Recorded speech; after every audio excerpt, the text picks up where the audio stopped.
Good morning mga kumarites, ilang linggo ko na nga rin napabayaan itong aking kusina kaya ito naman nga po yung aking aasikasuhin. Dami ngang nakakalat dyan na gamit pati na nga rin basura na hindi na itatapon. Hindi na nga rin maganda kaya naman ito at lilinisin ko na nga muna. Pagkakataon ko na nga maglinis habang wala pa ngayong nagkakalat dito.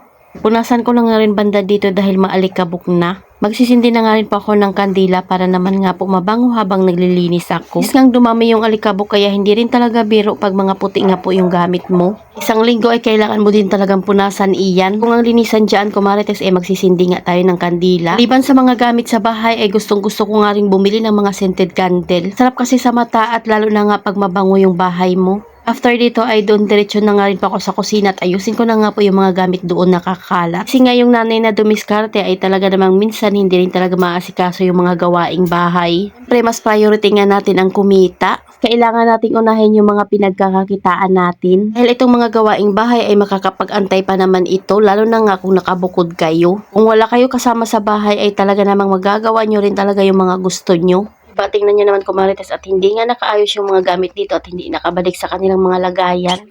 Kaya ito na nga muna yung una kong gagawin bago ako maghugas. Maglilinis na nga rin po ako ng tiles dito dahil hindi na nga rin po maganda tingnan.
Hindi rin pala tuloy-tuloy itong aking paggawa dito kumarites dahil meron ding nabili. Inuna ko nga pong hugasan itong lagayan ng platuhan dahil medyo naninilaw na nga.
At dahil napahaba na nga po itong aking video ko Marites, kaya puputulin ko na nga muna. So yun lang muna ko Marites, salamat sa panonood, follow for more, God bless us, at sana i-share nyo na nga rin po itong aking video.